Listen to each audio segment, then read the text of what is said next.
Namaste Sate Sarvalokashrayaya Namaste Chite Vishvarupatmakaya Namo Dvaita Tattvaya Mukti Pradaya Namo Brahmane Vyapine Nirgunaya. Salutations to the absolute support of all worlds. Salutations to absolute consciousness that manifests as the universe. Salutations to non-dual reality that grants liberation. And salutations to all-pervading, attributeless Brahman. Well, good morning on this Academy Award Sunday. I hope you don't have too much traffic to deal with on the way home.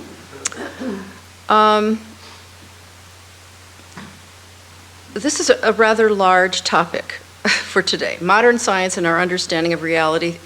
So I cut it up into sections. We're just going to do part one today, and not that we're going to cover the entire universe and all the other parts either, but I want to give us an opportunity to think about things that we don't normally take time to in our hectic everyday world. This is not to provide any definitive answers to anything, but just to kind of show what kind of ruminations about the nature of reality is going on out there, particularly in the scientific community.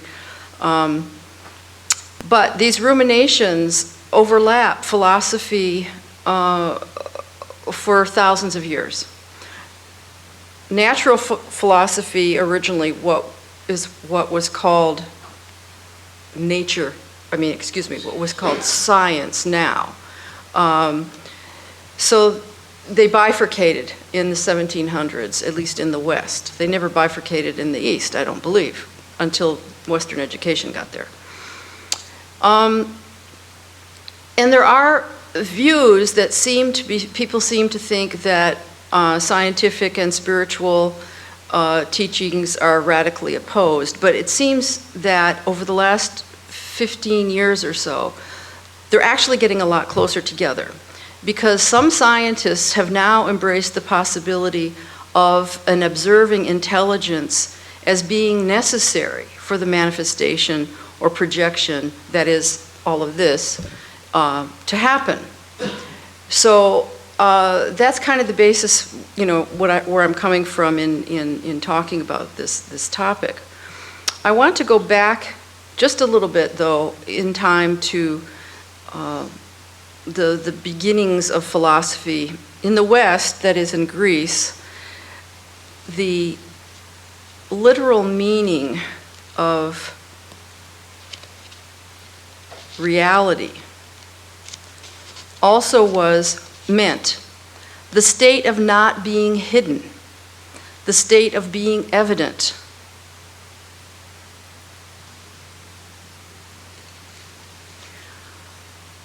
That's one view. They also suggested that there is a truer reality under the apparent reality. So they came up with these words, noumenon for real reality, true reality, and phenomenon for apparent reality. This is what we deal with all the time. We know a lot about that. And the Indian philosophers, however, who actually some of them predated the Greeks, respectively called these the unmanifest and the manifest in one of their philosophies. And today we typically refer to these views as transcendent and immanent. So these two views exist side by side for a long time. And they've been used as necessary in whatever discipline the discipline requires. So in Sankhya, for instance, which was the first organized philosophy in India, it goes way back, I don't know how many thousands of years, because some of it was probably predated being written down. They actually considered that there were two real things. There was Purusha, which they called spirit, and Prakriti, which was everything else, that which we normally would say comes under the category of matter. So they just got around the whole question right in the early days by saying, well, there's two. We're not going to say that they're opposed to one another. We're not necessarily. We're not going to say that one negates the other, or we're not going to say that one supersedes the other. There's two, which, now that I think about it, is kind of an interesting way to solve, this tussle that's been going on between those two views. Nowadays, well, and according to the prevailing notion, okay, which again, coming from the Western side, which was heavily influenced by the ancient Greeks, reality is considered the state of things as they actually exist, rather than as they may appear or might be imagined to be. So reality includes everything that it is, has been, whether or not it's observed or comprehensible. A broader definition says everything that has existed, exists, or will exist. So reality then is restricted often solely to that which has physical existence or has a direct basis in it in the way that thoughts do in the brain. Stuff then is for all practical purposes primary, and thus we use this word reality in everyday life. What is abstract in this definition doesn't count, because you can't have a bucket of love or give me 3 yards of grief. Anything that isn't measurable, in other words, is not part of this definition of reality. The minority opinion, as I've mentioned before, there are many who, in both East and West, was that the real was by definition the unchanging, permanent, infinite. So I want to look at some things here and see what 20th centuries had to say about it, and a little bit about what the 21st century has turned a corner on. There's been kind of a turning point in the scientific community. So I'd like to start I have some slides for you. By the way, this is only the second time I've done a PowerPoint, so bear with me.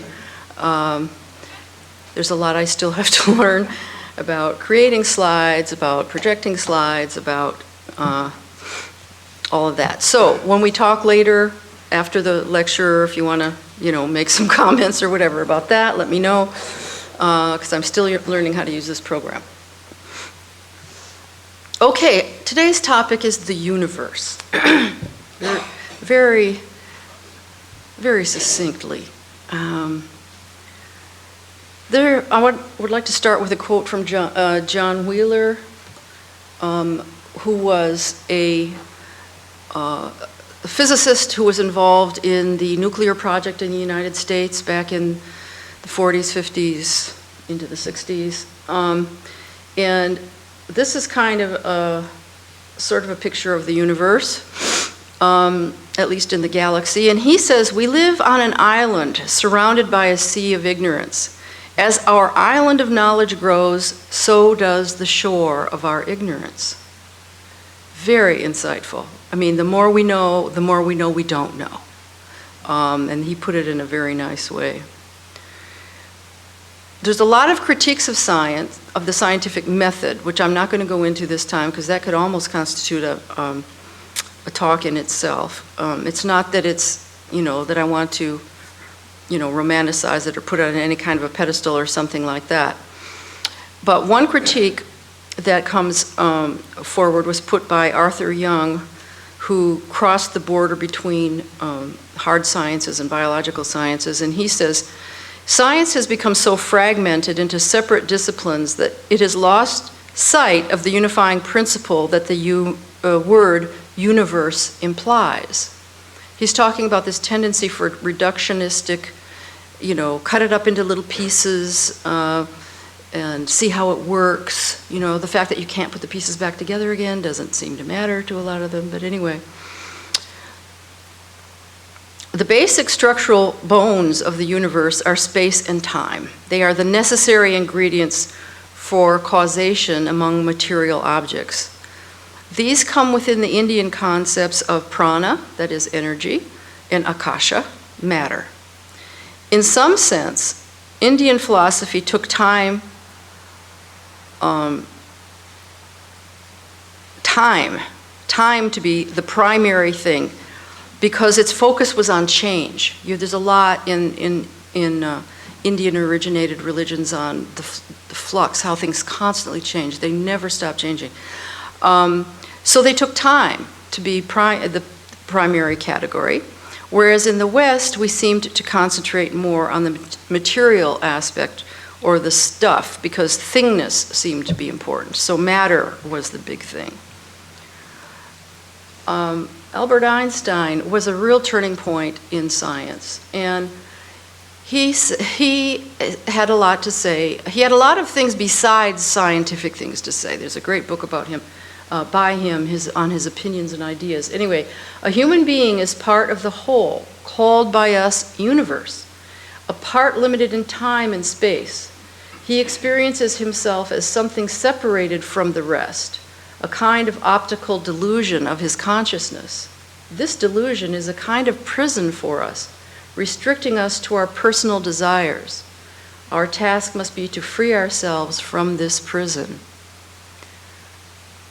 So even though he had somehow dealing with the kinds of mathematical shorthand formula equations that these physicists have to do all the time, it kind of puts them into a dimension that we would consider spiritual, because they realize the limitations of that thing and how vast the implications of these formulas are.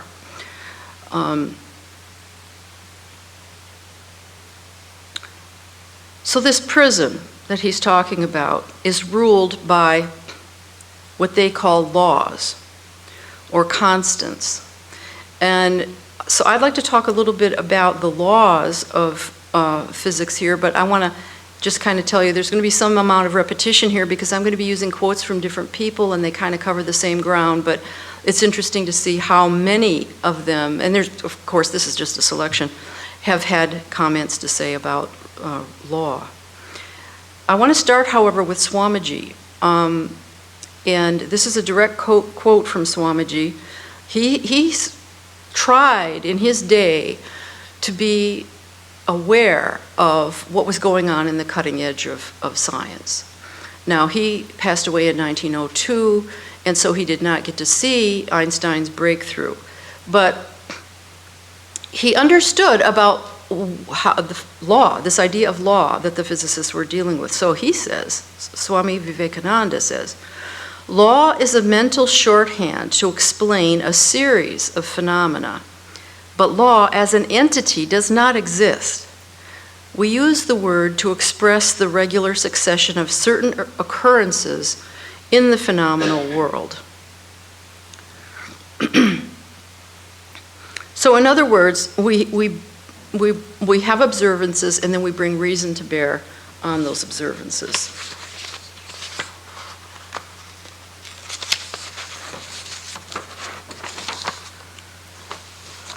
And then this Arthur Young, who I mentioned a couple of minutes ago, says, reason with its compulsion to set limits tends to block out the truth, because it kind of short circuits any intuitive grasp for a lot of people, okay? So what I want to do is talk about the evolution a little bit of physical laws here, and this is just a little summary. There was Aristotle and all these Greek fellows that they relied on through the whole Middle Ages. So then we come to Sir Isaac Newton, but prior to Newton, the way they would explain things is it's a mystery, or God had something to do with it. So those are the kind of explanations that people were satisfied with. Now, when Newton comes on the scene, he postulated fixed laws based on materialism.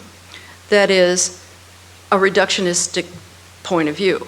He did things like describe if you were to lob a stone, he could predict the trajectory depending on the force, how much force was behind it, where that stone would land, et cetera, et cetera. So he had laws of motion of physical objects. Now, this tendency to reductionism has not disappeared. It's still with us today, but I'm going to talk, as I'm going to say a little bit later, there are some people who are breaking through that. Okay, after Sir Isaac Newton, of course, there were a number of other fellows who I'll refer to later in their particular fields, but Einstein was the big one. And he replaced these fixed laws that Newton came up with relativity, because he used Max Planck's equations, which replaced the quanta of motion or action as primary, rather than stuff, rather than material. Something moving, but what that thing is, we don't even know what that thing is, but movement is the primary thing. So that's what Einstein's work is based on. So he did a lot of things like thought experiments where you have, if you're on one moving train and the other person is on another moving train and they're going in opposite directions, how do you calculate certain things that go on between them, perceptions of distance, et cetera. Now, 1 year after Einstein, this Ludwig Boltzmann passed away. And he was an Austrian physicist and a philosopher. And his position was rather extreme at the time. And he says, when we state physical laws, what we are using is simply a series of linguistic representations of reality. In other words, there's nothing more than that. It's just a convenient way to refer to things so that you know what I'm talking about and I know what you're talking about, but it doesn't actually describe anything that's really happening. So in other words, we can't, rely on that exclusively. Now, Newton says these labels, and they're just labels, relate in such a way that we can use them for predictive purposes. That's it. We can't say that there's anything necessarily intrinsic in them. So he's kind of stuck between the Newtonian position, which came before Einstein, and Einstein that was so new to him because Einstein's work only came out a year before Boltzmann died. So there's several other fellows in here, but the next one I want to talk about after that is Niels Bohr. Now, Niels Bohr was the fellow who came up with the idea of how the atom is constructed. You've got a nucleus in the center, which has a positive charge on it, and you've got electrons running around the outside that have a negative charge. So he was like a really important guy at that time, and he was in this group of physicists who came together and came up with what they call the Copenhagen interpretation. That means they had a lot of questions they couldn't answer, and so let's just sit down and decide, okay, how we're going to do it. So they came up with somehow this idea of quantum collapse and probability. Now, I think we all know that probability is the order of the day when it comes to quantum mechanics. But they couldn't explain, for instance, like in the experiment, it's a thought experiment again, that which is called Schrodinger's cat. You have a cat in a box. Is the cat dead or alive? Well, you don't know till you look. This was his gross way of explaining what's going on in the quantum world. Same thing, you don't know whether a particular thing is a wave or a particle until you look. The light, Is it a wave or is it a particle? Well, they found out later that it isn't really a particle at all. It's what they call a quanta. But anyway, that's beside the point. The point I want to make about Niels Bohr is, it's really funny, and I'll have a little quote from him later on. The observer in this quantum mechanical world that he's looking at is still outside the system. The observer is looking at it and making a decision. Is it on? Is it off? Is it up? Is it down? Those kinds of things. And so that left them with the idea, this idea of quantum collapse, which is somehow the act of observing something forces a conclusive condition, somehow forces matter to make a decision and show up in a particular way. And it was kind of mysterious, and a lot of physicists weren't really happy with it. But they lived with it for decades. Now, this last fellow I have in here, Christopher Fuchs, he's new. He's 21st century. And he's made, as I think he's going to become really important as time goes on. The wave function, he says, a single reality, objective reality, is an illusion.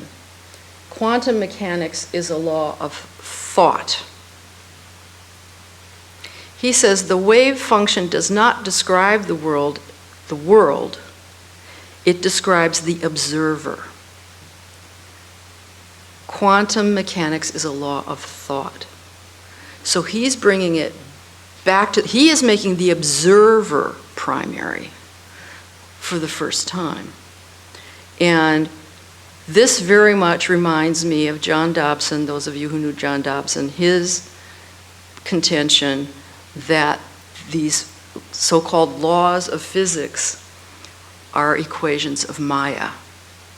Now, Maya is not something that exists out there, it's something that we do. We impose limitations.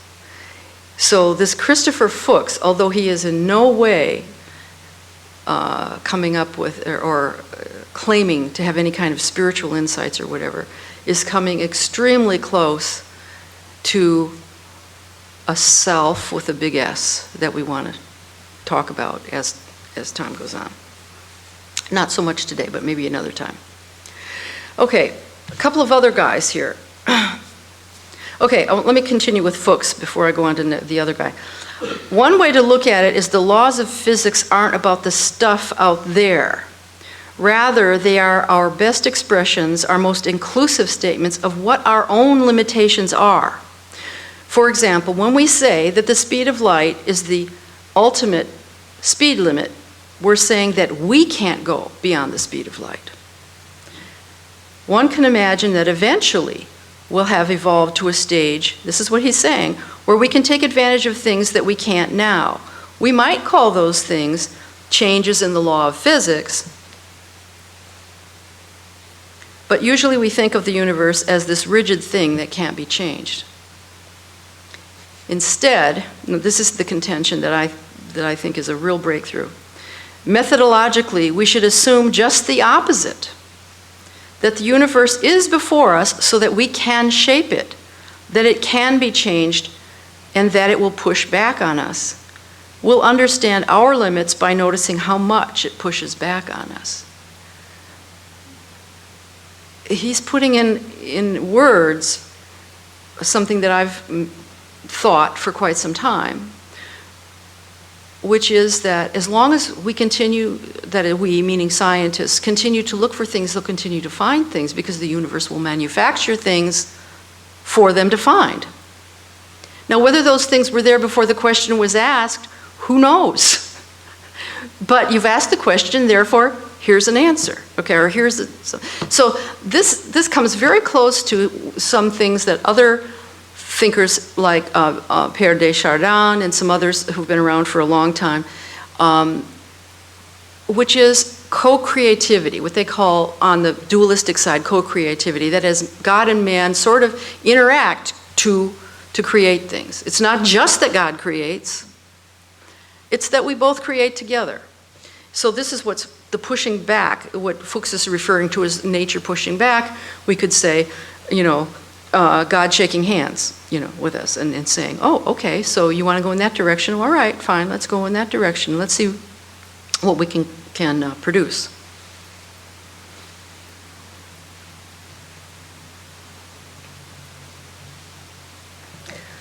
Hoffman, he's a mathematician. Just succinctly, physics tells us there are no public physical objects. Again, it's the observer. It's up to the observer.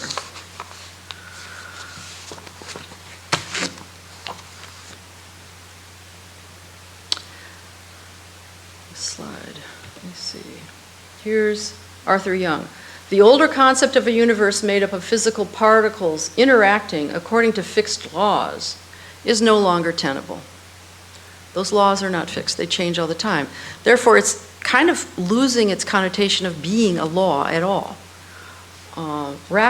Action rather than matter is basic. Action being understood is something essentially undefinable and non-objective. This is what Max Planck introduced prior to Einstein. So it has taken hold in a big way.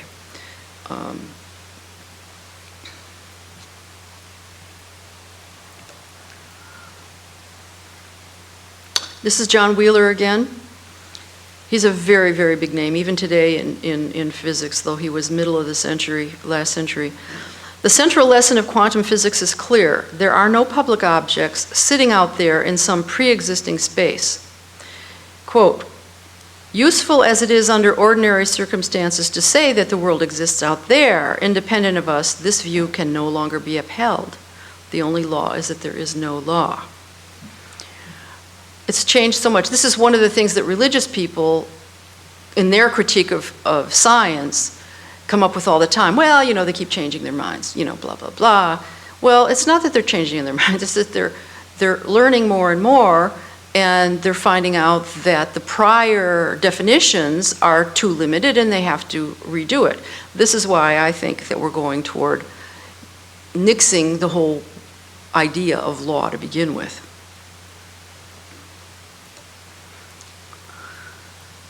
This is from David Bohm, who in another talk, I'll talk much more about him, but he's making his explanation of more or less the same thing we've been talking about to this point. Subatomic particles are able to remain in contact with one another regardless of the distance separating them. This is true, we know this experimentally, but that is not because they are sending some sort of mysterious signal back and forth, but because their separateness is an illusion. Now, a lot of scientists have said somehow, you have these two subatomic particles and one can be on the other end of the universe, but somehow they've become entangled and now they've been separated, and yet when one is discovered, it's in a certain direction and the other's in the opposite direction. Oh, they must be communicating with one another somehow, even if it's instantaneous and has nothing to do, it's beyond the speed of light, whatever. And he's saying, no such thing.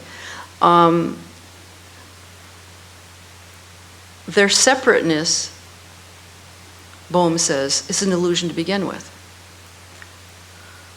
The ultimate nature, David Bohm says, of physical reality is not a collection of separate objects as it appears, but rather is an undivided whole that is in perpetual dynamic flux.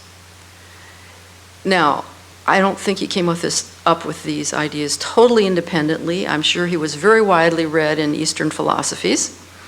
But it's interesting that he was able to see from the scientific mindset how prior existing ideas from the East are able to shed some light on the problems that physicists are dealing with all the time.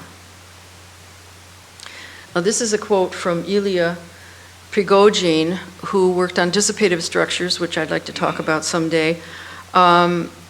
He was Russian. The threat lies in the realization that in our universe, the security of stable, permanent rules are gone forever. It's funny because some scientists are holding on to those stable laws like, oh, no, this is it. But, it's quite neurotic. We are living in a dangerous and uncertain world that inspires no blind confidence. Our hope arises from the knowledge that even small fluctuations may grow and change the overall structure. See, he dealt with these small changes. This is one of the works that he does. As a result, this is what's important. Individual activity is not doomed to insignificance. We may think that all of this stuff is making non-entities of us.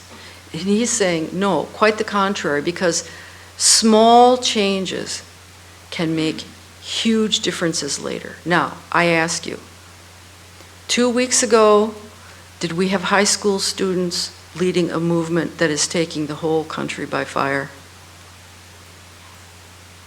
Small changes. These kids said, we're not going to stand for this anymore.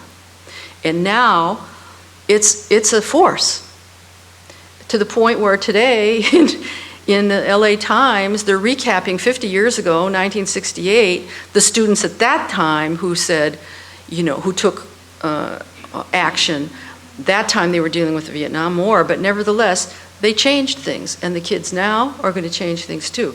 So even in our own individual lives, if we take it that small, if we decide to be helpful to someone who is who needs some assistance, if we decide to go this way rather than this way, every decision that we make has a possibility of changing things in a large way, particularly if it has societal implications. So this Ilya Prigogine is, again, kind of crossing a threshold from his work with dissipative structures to human activity. He's saying that these things can coincide, or there's a correlation. Okay, we can correlate the work here with the work there. Okay, so last comment about laws. This is from Niels Bohr again. Physics is not in general about nature. It is about nature exposed to our observations. So even though he could say that, he was still one of the guys who felt that the observer was not really part of the equation. He was, like prior to the 1950s, and things have changed a lot since then. But he's the atomic guy, so that's why we have pictures of the little atoms here.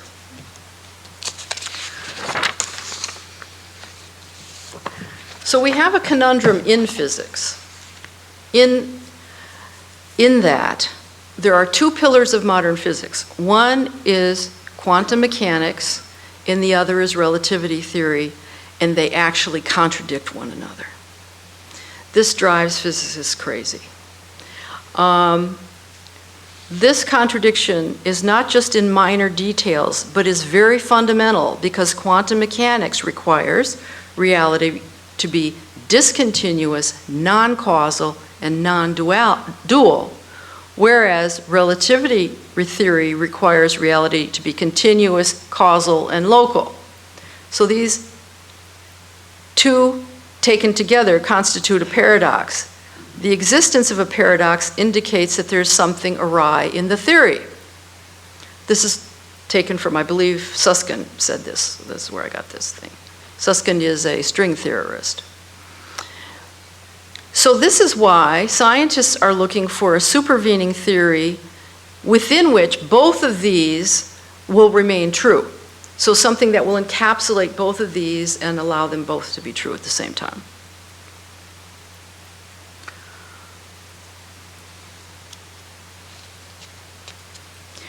Now I want to switch over to sort of philosophy psychology from this, because we're talking about paradox. And this is taken from Ken Wilber, who is a transpersonal psychologist, but he's very, very into spiritual things also.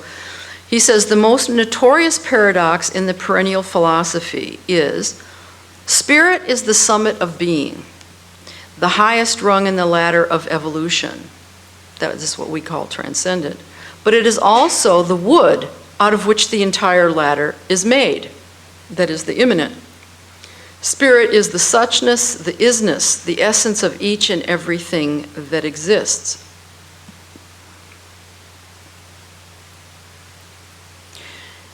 He concludes by saying, paradox is simply the way non-duality looks to the mental level.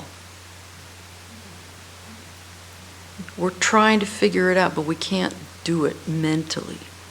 Spirit itself is not paradoxical. It is not characterizable at all.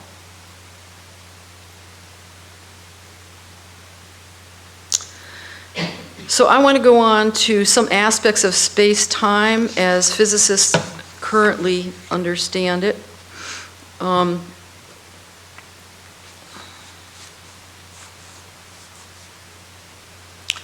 This is Schrödinger. What we observe as material bodies and forces are nothing but shapes and variations in the structure of space and time itself.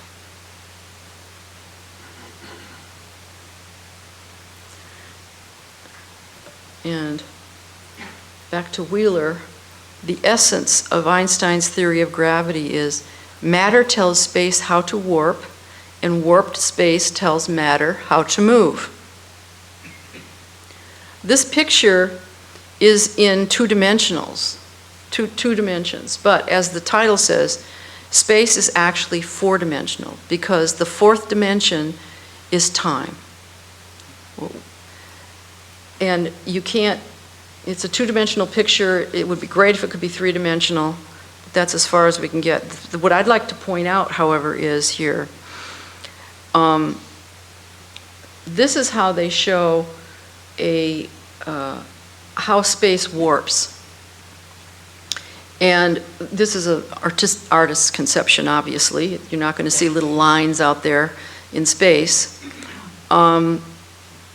But they talk about it as a fabric, like warp and woof. It's got, and it's flexible and it moves. Well, you know, interestingly enough, dig this. I mean, this really, truly, I'm saying, it's a small thing, but it blows my mind. The Hindus have used cloth to symbolize space for a long time. Cloth, fabric. Now, where did they get that? You know, it blows me away. From Einstein's general theory of relativity, gravity, therefore, I just want to put this out because I'm not going to talk about gravity, is not a field or a force on top of space-time, but a feature of space-time itself. Thus, the space-time continuum is actually warped and curved by mass and energy, a warping that we think of as gravity, resulting in a dynamically curved space-time. So you see how the curves are showing on this illustration. All right, I don't want to talk more about space because space, I think, we probably have a better handle on than this other thing that we've dealt with for equally long period or longer, and that is time. You know, see, time is not an existent. It's not a thing at all. I want to paraphrase Swamiji, who I started with earlier, and stick in a different word. Time as an entity doesn't exist. Some cultures, whether you know it or not, don't even have a word for time in the abstract. They can say, you know, last year or autumn or this morning or whatever, but they don't have a word for time in the abstract. So that shows us how much of a mental construct it is. In the West, the concept of time that has been prevalent is that it's relatively short. We take relatively short time frames, and it's linear. It goes in a certain direction, that's it. Once it's gone, it's past, it's behind you, and it's irreversible. In the East, particularly in India, they had very long, I'm talking about philosophically speaking, astronomically long periods of time that they were used to thinking in, okay? And they also had on this plane kind of, a very cyclical notion because, let's face it, you go through the same seasons every year, it comes back around, things are rather predictable, you know when to plant, you know when to harvest, et cetera, et cetera. And I think they also had a notion, although they don't particularly use the word, of it being kind of spiral. So in other words, they had this idea of yugas, and the yugas follow one another in a certain pattern. So every fourth yuga, you're going to be in a Kali Yuga again, like we are now, presumably, which is the most degraded social period, followed by a golden age, a Satya Yuga. And they had these ideas that continually follow one another, how societies continually follow one another. And then there's the scientific view of time, which is strictly that it's a kind of a useful thing for measurement. Whether you're talking about nanoseconds or whether you're talking about light years, it's necessary, if you're going to do experimentation, to measure the results. Now in Newton's time, the idea of absolute time and space had been superseded by the notion of time as one dimension of space-time, which we call it in special relativity, and of dynamically curved space-time in general relativity. If the speed of light is invariable and absolute, Einstein realized both space and time must be flexible and relative to accommodate this. That's why he's always called that's why his theory is called relativity.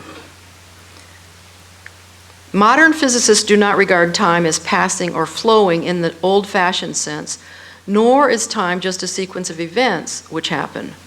Both the past and the future are simply there, laid out as part of four-dimensional space-time. So, just as we are accustomed to thinking of all parts of space as existing, even if we are not there to experience them, all of time, past, present, and future, are also constantly in existence, even if we're not able to witness them. Time does not flow then, it just is. That time appears to flow arises purely as a result of human consciousness. Again, it's something we do. Here's Einstein talking about time. People like us who believe in physics, it's interesting he uses the word believe, know that the distinction between past, present, and future is only a stubbornly persistent illusion. So he's commenting on the implications of his own work.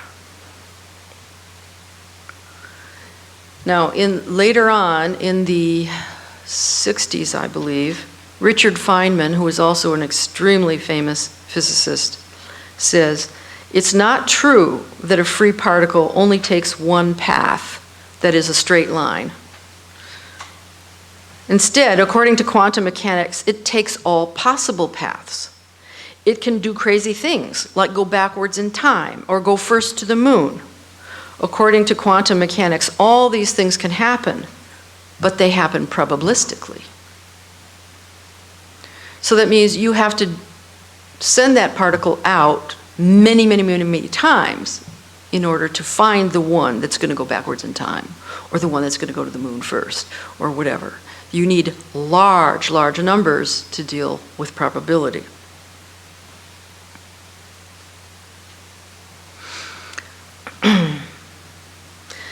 Now, I want to talk a little, we're talking about time, and I want to skip to another physicist who also straddled between hard sciences and biological sciences. And he came to be a little discredited. Some of these guys were really, on the edge. He came to be a little bit discredited by his physicists later, but he had some very interesting insights. He's the guy, by the way, Fred Hoyle is the guy who figured out, you have the periodic, in chemistry, the periodic table that shows you where the elements are and how many what their atomic weight is and blah, blah, blah, and all this kind of stuff. He's the guy who figured out how these elements are created in stars. And how when stars go supernova and blow apart, that's where these elements are coming from, okay? And then they agglomerate later and become planets and things like that, okay? So Fred Hoyle had made some major contributions. And he asks a very important question.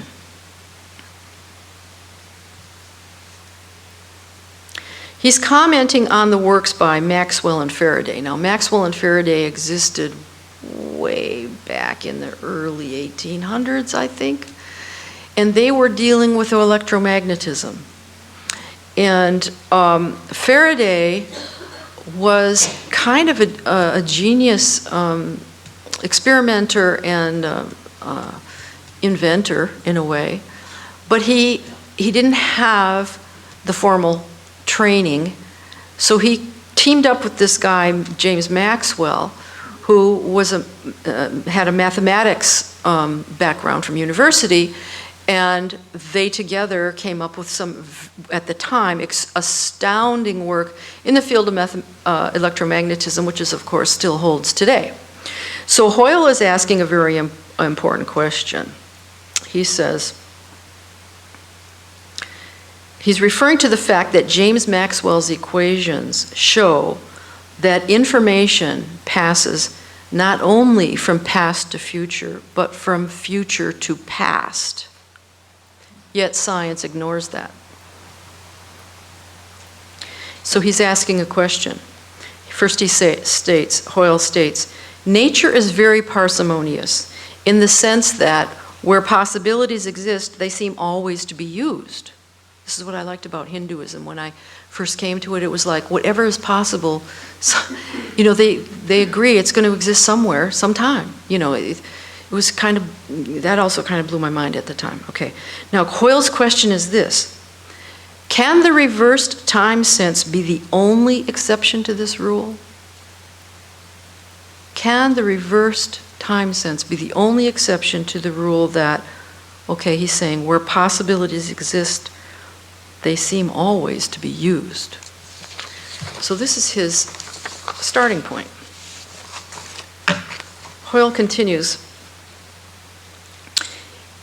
speculating, this is speculating, if events could operate not only from past to future, but also from future to past, the seemingly intractable problem of quantum uncertainty could be solved. Instead of living matter becoming, now he's working in the biological side now. Instead of living matter becoming more and more disorganized, it could react to quantum signals from the future, the information necessary for the development of life. Instead of the universe being committed to increasing disorder, that is entropy, that's the main thought, that the universe is going to wind down and everything is just going to become this homogeneous soup. Instead of the universe being committed to increasing disorder and decay, the opposite could then be true. Properly speaking, one should think in terms of loops in time, not in terms of cause and effect. Now he's cutting at cause and effect is like, wow, such a stable idea that, how do you challenge that? But he is, not in terms of cause and effect. Cause and effect becomes a convenient description only in special situations involving localities. Localities, yes.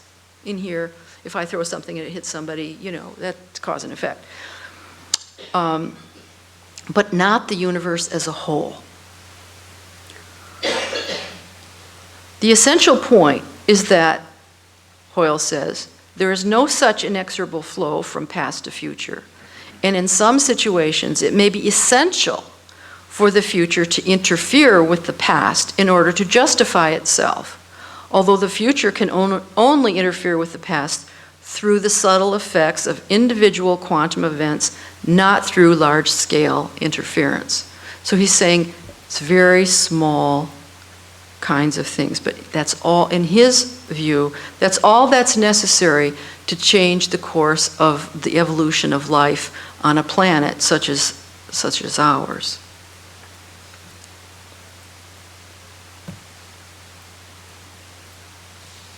These considerations go a long way toward clearing up an exceedingly unsatisfactory aspect of the usual way of looking at things, according to which the sole purpose of the present appears to be to generate the future. In that view, nothing lasting is ever achieved because everything is discarded the instant it happens.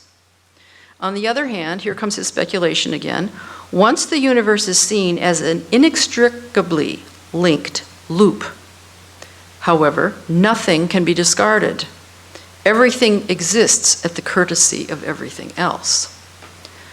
Now, Swamiji understood this. He quoted William Blake, The Universe in a Grain of Sand. He totally understood how everything is inextricably linked. And most of the, spiritual realized masters agree. Now, this idea of the future interfering with the past, a lot of fiction writers have latched onto this idea. And it's become very popular in movies and novels and things like that. Now, the first one I recall, and there may be many others, but these are just some that I know. Kurt Vonnegut, way back in the 50s, I think it was, who wrote his Slaughterhouse-Five. It was about a guy who did not live his life sequentially, but it was all in different order. Interstellar, which came out a few years ago, was about time travel and relativity, but then loops in time and humanity sending messages back to itself in the past. There's another one called Looper, which is about a guy who goes back and forth. And then Arrival about the aliens who come and say, we're going to help you now because in 3,000 years you're going to help us. That kind of thing. They've taken it to the macro level, these fiction writers, macro level, where it doesn't really operate according to Hoyle. But it's interesting because they're exposing us to the idea that time may very well have these loops, and the future very well may somehow be communicating with certain aspects of existence on this plane. Hoyle says, the less recognized individual quantum events controlled from the future, as when we make up our minds to do one thing rather than another, can have a major influence. These future to past situations are so subtle that they tend to pass us by, almost unnoticed. This is a little bit like, what was it? Oh, it doesn't want to go backwards.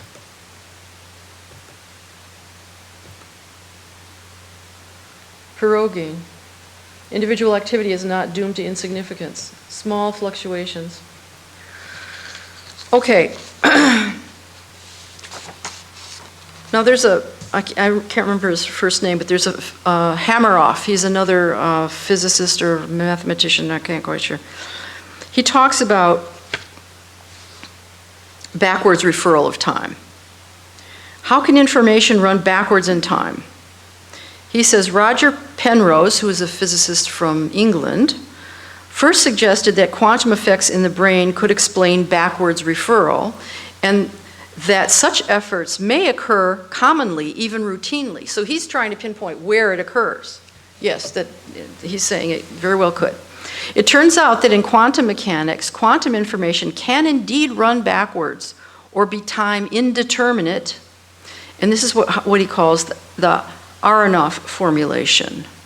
Or he doesn't call it this, he's referring to the Aronoff formulation, which is a description in quantum mechanics in terms of causal relation in which the present is caused by quantum states of the past and of the future taken in combination. So time is a really slippery idea. And there is experimental evidence for this. In the Netherlands, Radon and Bierman did skin conductance to measure physiological responses in subjects. They found that subjects responded strongly to emotional images compared to neutral images, and that the emotional response occurred between a fraction of a second to several seconds before the image appeared. So here you are, you've got a subject waiting for some image to flash on a screen, but before the image actually flashes, the response is there and they can measure it. And they found that up to 4 seconds before the stimuli is actually administered, the response comes. Now, how do you explain that? You know? I mean, it's just, it's very interesting. I want to switch now over to the spiritual side of things because, and I'm going to stick with pretty much mostly with the Dalai Lama. The notion of intrinsic independent existence is incompatible with causation. This is because causation implies contingency independence, while anything that possesses independent existence would be immutable and self-enclosed. Oh, here it is. Everything is composed of dependently related events, of continuously interacting phenomena with no fixed, immutable essence. Things and events are empty in that they do not possess any immutable essence, intrinsic reality, or absolute being that affords independence. This fundamental truth of the way things are is described in the Buddhist writings as emptiness, or shunyata in Sanskrit. The world, according to the philosophy of emptiness, is constituted by a web of dependently originating and interconnected events, which dependently originated causes give rise to dependently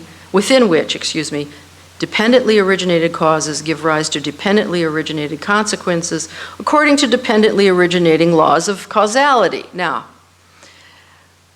everything is connected, in other words. Everything is connected.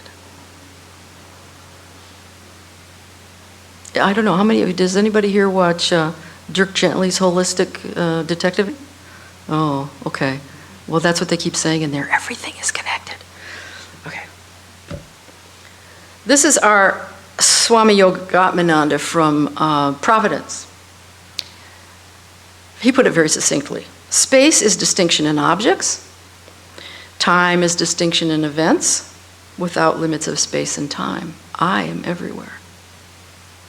I love it. And Sri Nisargadatta. Clinging to the false makes the true so difficult to see. Once you understand that the false needs time, and what needs time is false, you are nearer to reality. So I think the conclusion of modern physics, the most modern physics, is pretty clear. The answer to the question, what is reality, is actually the opposite of what the ancients defined, that is the prevailing notion of what the ancients defined, and they come up with insubstantiality. Reality is really insubstantial. It's not the prevailing notion of matter being reality.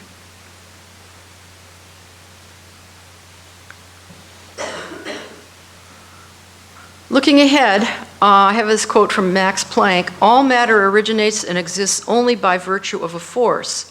We must assume behind this force the existence of a conscious and intelligent mind. This mind is the matrix of all matter. Now, Schrödinger Planck was pre-Einstein. I mean, he was actually an older colleague of Einstein. So I would like to look into this idea of mind, intelligent mind. But that means we have to go forward and have other parts to the talk, which is, I have a few things here. Holographic universe in the self, or quantum mechanics, black holes in the observer, and finally evolution, involution, and origination. These, if I have time, and am slotted into the speaking schedule. We'll talk about these various other kinds of things, not by themselves. We're trying to get a spiritual handle on all of this. So in conclusion, or should I do the announcements first? Let me do the announcements. Next week. Usually the first we conclude, then there's a music. Oh, yeah, right. Right, okay. This is a take on a very popular chant that we do all the time by Douglas Harding, and he called it the last Upanishad. Douglas Harding was a philosopher, non-dual philosopher from England.